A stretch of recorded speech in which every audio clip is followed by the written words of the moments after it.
उनका विमोचन कर लेंगे और सत्संग को विराम देंगे।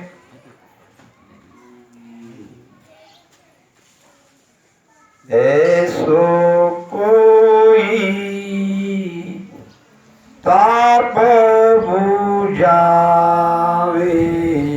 आय, ऐसो कोई ताप बुझावे आय, अदपे मेरी पीड़ मेटे, अदपे मेरी पीड़ मेटे, सो गुरु में शीस थाय, सो गुरु में शीस थाय, ऐसो कोई ताप बुझावे आय, ऐसो कोई ताप बुझावे आय। आनंद सुख सम्राट सदगुरु सुखराम जी महाराज की आज मोक्ष तिथि। 18 वर्ष तक जिन्होंने पहाड़ी के एक पत्थर पर भजन सुमिरन किया, जिन्होंने जीते जी उस अमर लोक को देखा अपने घट में, ऐसे महापुरुष को कौन सी ताप से गुजरना पड़ा, जो कि वो कह रहे कि इस मेरी पीड़ा को अगर कोई मिटाता है, मेरे अंदर कोई शांति ला देता है, वो मेरे गुरु और मैं उनका शिष्य। क्या कोई ताप महाराज को लग सकता है? ताप है 3 प्रकार के, आदि व्याधि उपाधि, मानसिक, शारीरिक और बाहर से आती है पीड़ा। ये 3 प्रकार के ताप है। 3 ताप को मेट कर सबका अमल उड़ाए, जन सुखिया गुरुदेव जी ब्रह्म के माय मिलाए। राम राम भजन करने वाले के ऊपर तो ये 3 ताप नहीं रहते, और वो तो साक्षात स्वयं परमात्मा थे, हमारे भगवान थे, उनके ऊपर क्या ताप हो सकता है? फिर ये भजन कैसे बनाया, कैसे उनके मुख से निकला? तो वो हमारे लिए निकला। जीव भाव से ये भजन गाया है। जब कोई राम स्नेही सदगुरु के शरण में जाके सांसों सांस में भजन का भेद लेता है, और भेद लेने के बाद भजन करने के लिए लग जाता है, मंजिल बहुत दूर रहती है, और यात्रा से चलते चलते मिल आता है, आत्मा तड़पती है परमात्मा को मिलने के लिए, मगर वो स्थिति अभी आने में बहुत समय लगता है। तब हमारे राम स्नेह की आत्मा तड़पती है कि संसार में कोई ऐसा है जो मेरे ताप को मिटाए, मेरे घट में शांति ला दे। अब संसार तो कोई मिटा नहीं सकता, संसार क्या जानता हमारे अंदर क्या पीड़ है।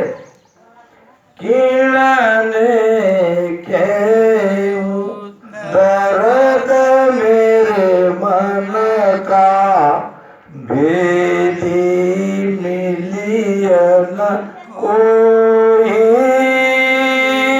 रामा कीड़ने के दर्द मेरे मन का भेदी मिलियन कोई, ये संसार बेक सब ढूंढा, ये संसार बेक सब ढूंढा, सब माया का होई वो संतो यो दुख क्षीण सुकई, ऊंडे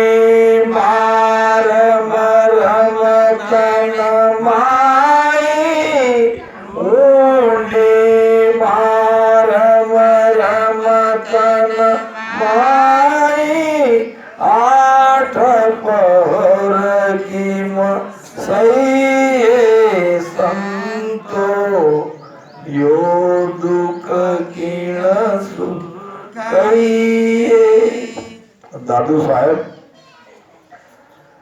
बहुत ऊंचे महापुरुष राजस्थान के अंदर पैदा हुए।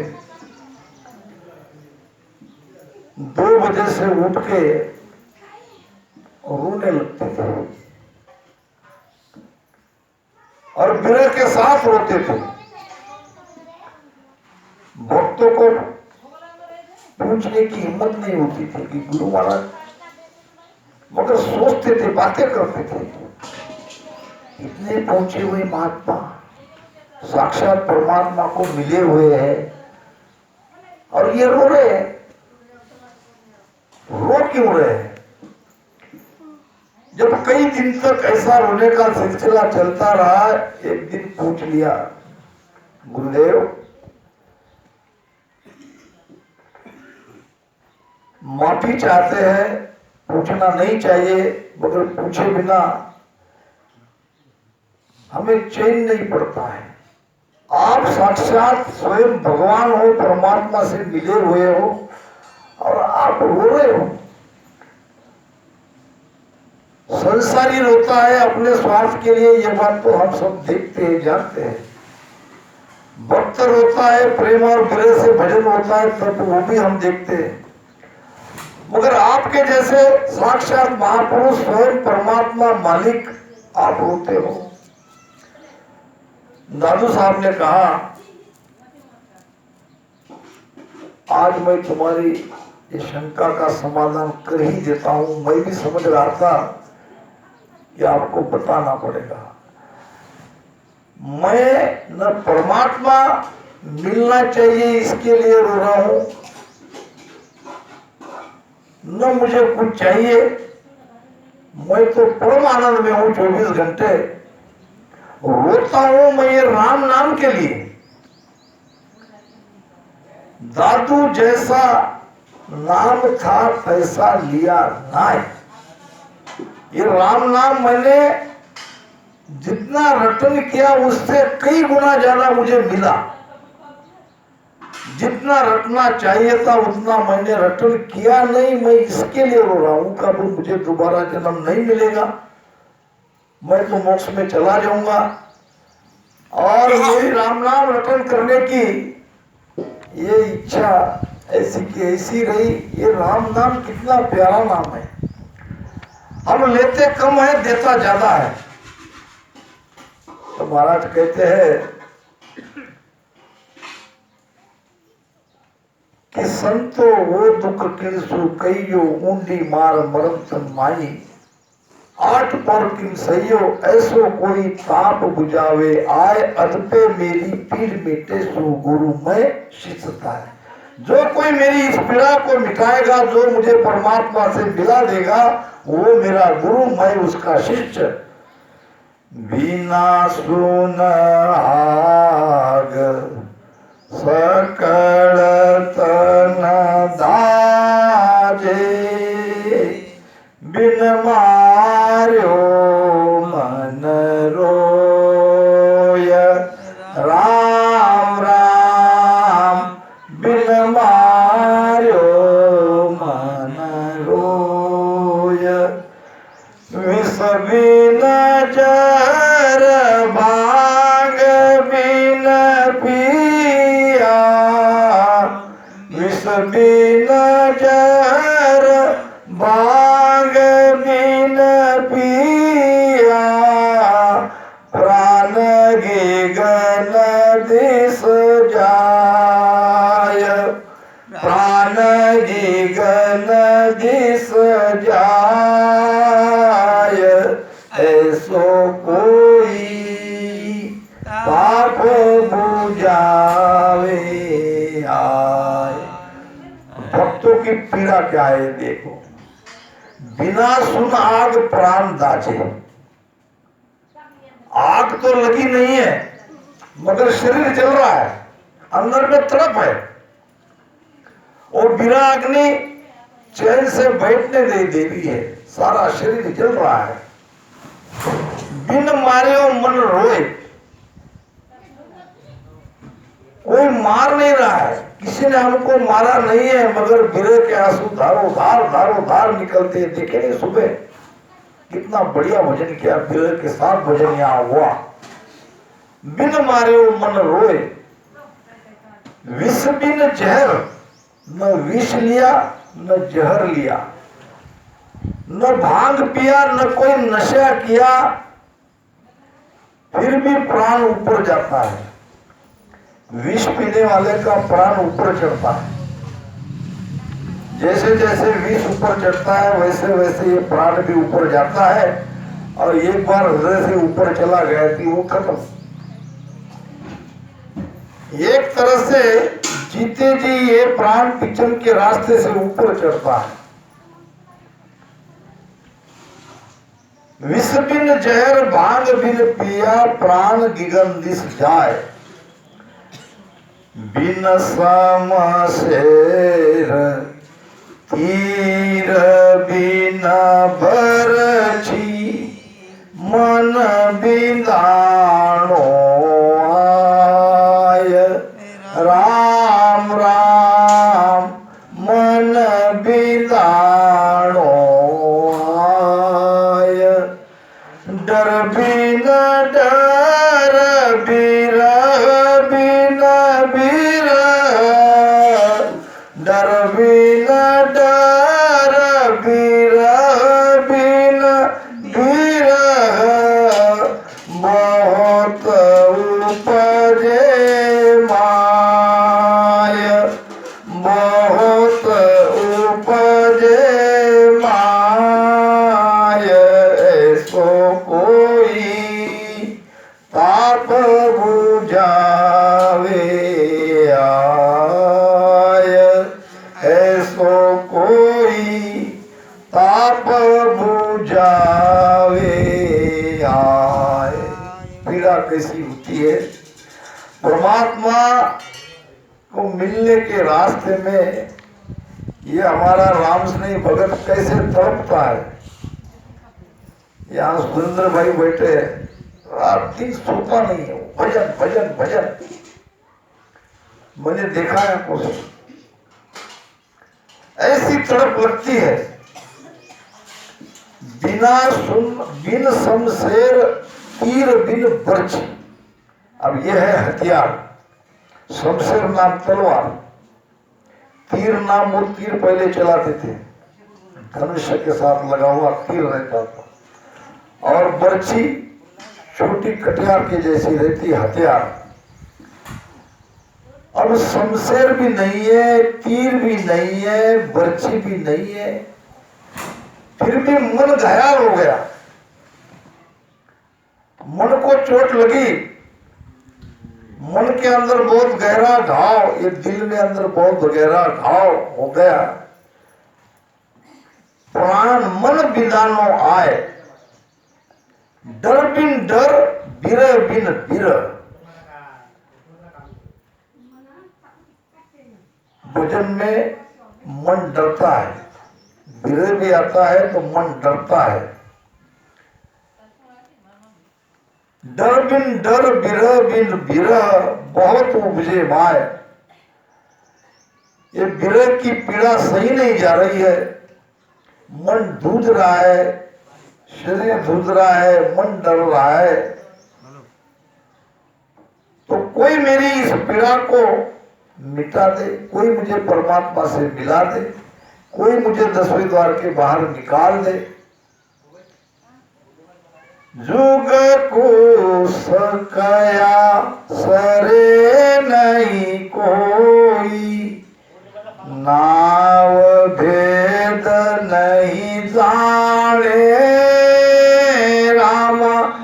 जुग को कया सरे नहीं कोई, नाव भेद नहीं जाने। हासी करे सकल सोई दुनिया, हासी करे सकल सोई दुनिया। फिर निंदिया ठाणे वो संतो, यो दुख कीन सुख कहिए। जिनके पास जो वस्तु नहीं है उसको मांगोगे तो क्या होगा?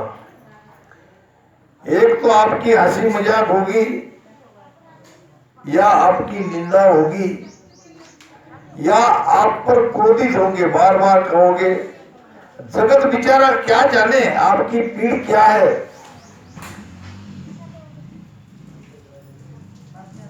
एक व्यक्ति था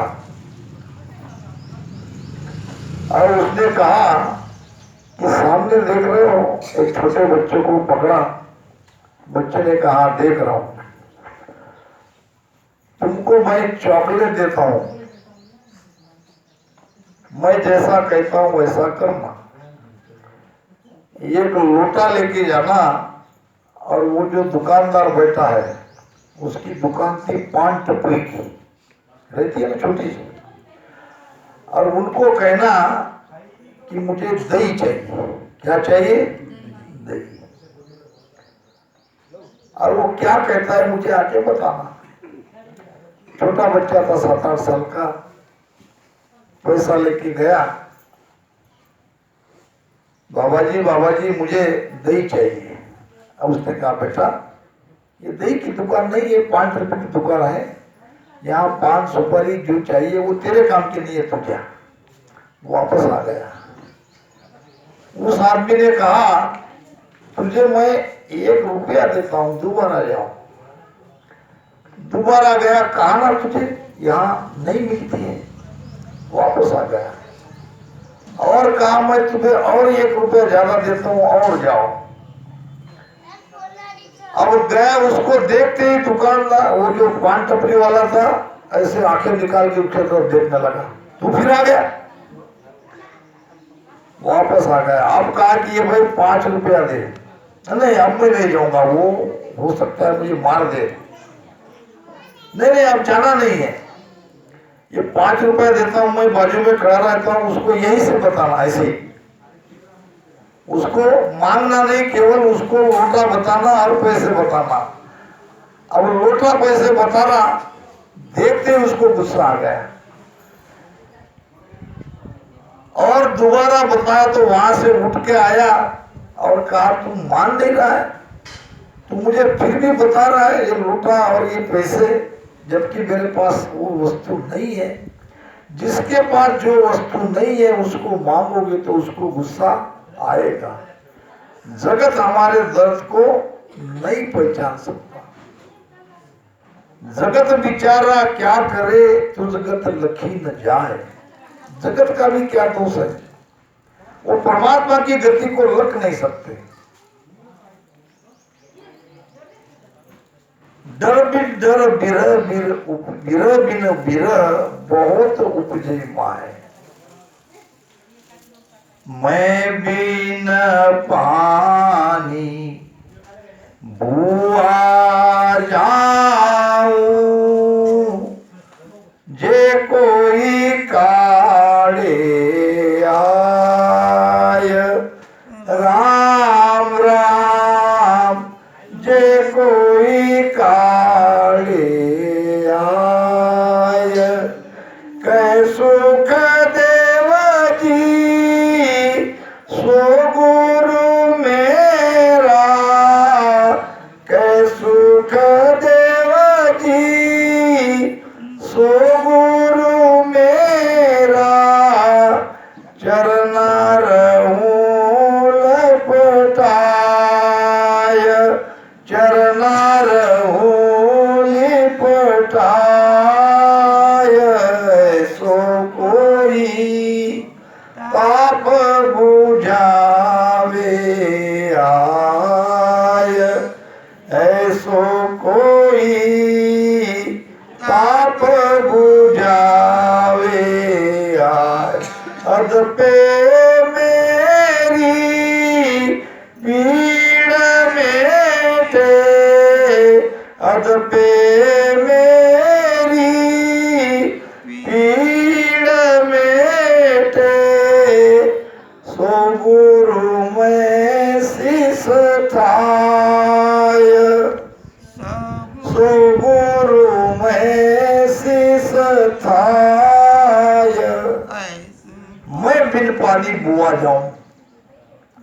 अब पानी में तो सभी बहते ही है, बाढ़ आ गई तो। अब उसमें बह गए तो कोई कुछ नहीं कहेगा 2-3 दिन तक, अरे अरे बेचारा अच्छा था। कम से कम मरने के बाद हमें अच्छा कहना चाहिए। हमने जीवन में अच्छा बुरा क्या किया, इसकी परीक्षा मृत्यु के समय होती है। कितने लोग आपकी वैकुंठी में आते हैं, तो कम से कम ऐसा जीवन व्यतीत करो कि जगत रोए तो नहीं, कम से कम याद तो भी आपको करे। एक व्यक्ति था और हमेशा किसी के इसमें टांग अड़ाता था। इसका उसके साथ झगड़ा, उसका उसके साथ झगड़ा, कोर्ट कचहरी थाना, यही उसके जीवन का एक अंग बना था। जीवन भर दूसरे को पीड़ा ही पीड़ा, तकलीफ ही तकलीफ, तकलीफ ही तकलीफ। न मुख से वचन अच्छे निकलते थे, न करनी अच्छी थी, झगड़ा गाड़ी गलौज ये सब चलता था। अब आखिरी समय उसको आ गया, लोगों को बुलाया उन्होंने सबको मिलने के लिए, और सबको कहा देखो भाई, मैंने आप लोगों को बहुत तकलीफ दी, बहुत दुख दिया, बहुत पीड़ा दी।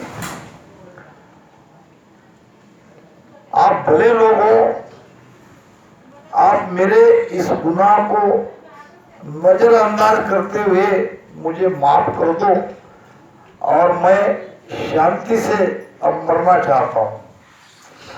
लोगों ने कहा कोई बात नहीं, कोई बात नहीं, जो कुछ आपने किया हमने उसका बुरा नहीं माना, आप हमारी चिंता मत करो, आप शांति से मरो। फिर कहा कि मेरी आखिरी एक विनती है, अगर आप पूरी कर सकते हो तो मेरी एक प्रार्थना इतनी पूरी करो। अब लोगों का उसके बारे में थोड़ा भाव बदल गया कि ये कम से कम आखिरी समय में दुखी हो रहा है, माफी मांग रहा है। तो बोलो भाई क्या आपका काम है? मैं मर जाने के बाद मेरी एक अंतिम इच्छा है, मैंने मेरे मुख से किसी की महिमा नहीं करी, निंदाई करी, गाली गलोची करी, झगड़ाई किया, बहुत लोगों को सताया, तो मरने के बाद इतना इतना ये फुकरा लेना लकड़ा और मेरे मुंह में ठोक देना। क्या कहा? मरने के बाद इतना इतना लकड़ा लेना और मेरे मुंह में ऐसे ठोक देना। और लोग भोले वाले बेचारे जानते नहीं थे। लोगों ने कहा ठीक है। थोड़ी देर में वार्ता आ गई, वो चला गया, अरे अरे चला गया, चलो चलो चलो। तो उनकी अंतिम इच्छा भी पूरी कर देते। इतना इतना एक डंडा लाया, लकड़ा इतना जितना झाड़ा और जबरदस्ती उसके मुख में डाल दिया। अब आरती लिटा दी। अब वो लकड़ा रह गया ऐसा खड़ा, ऊपर से कपड़ा, अब वो दिखने को दिख ही जाता ना। अब राम नाम सत्य करते लोग जा रहे थे, संयोग से उसी समय पुलिस की गाड़ी जा रही थी वहीं से। अब थानेदार की नजर पड़ गई, आदमी तो मर गया मगर ये इतना ऊपर क्या है, चलो गाड़ी पलटाओ। गाड़ी पलटाए, रोको रोको रोको। लोगों ने कहा क्यों? रोको बाद में बताता हूं। ये क्या है? ये हमारा एक आदमी गांव का मर गया। तो ठीक है मर गया, मगर ये इतना ऊपर क्या है? निकालो कपड़ा। कपड़ा निकाला, उसके मुख में वो डंडा निकला। बताओ किसने इसको मारा? इसके मुख में डंडा डाल के, लकड़ा डाल के मारा है आप लोगों ने, बताओ। अब सब कहने लगे उसकी अंतिम इच्छा थी इसलिए हमने किया, वो बहुत खराब आदमी था, उसने हमको सबको बुलाया, इनको पूछो उनको पूछो। थानेदार कह रहे नहीं मैं किसी को जानता है, चलो थाने में सब। मरते मरते भी तकलीफ देके चला गया। ऐसे जीवन को धिक्कार है। अभी हमारे फूल सिंह बापू ने कहा, क्या कहा? कबीरा सूता सकल जग खावे और सोए, दास कबीरा जागे और रोए। संत क्या करते हैं? जागते और रोते हैं। जगत क्या करता है? खाता है, सोता है। मैं बिन पानी बुआ जाऊं जे कोई काले आए, जन सुखदेव जी गुरु सो मेरा चरना रहूं लिपटाए। जो कोई मेरी आत्मा को परमात्मा से मिला दे, जो कोई मुझे ये 10वें द्वार के बाहर निकाल दे, जो कोई मुझे मेरे बंधन से इस जीव को निकाल दे, वो ही मेरा गुरु, और उसके ही चरण में मैं लिपटना चाहता हूँ। लिपट जाना यानी उसके चरण में रहना, उसकी आज्ञा में रहना। तो इन्हीं शब्दों के साथ वाणी को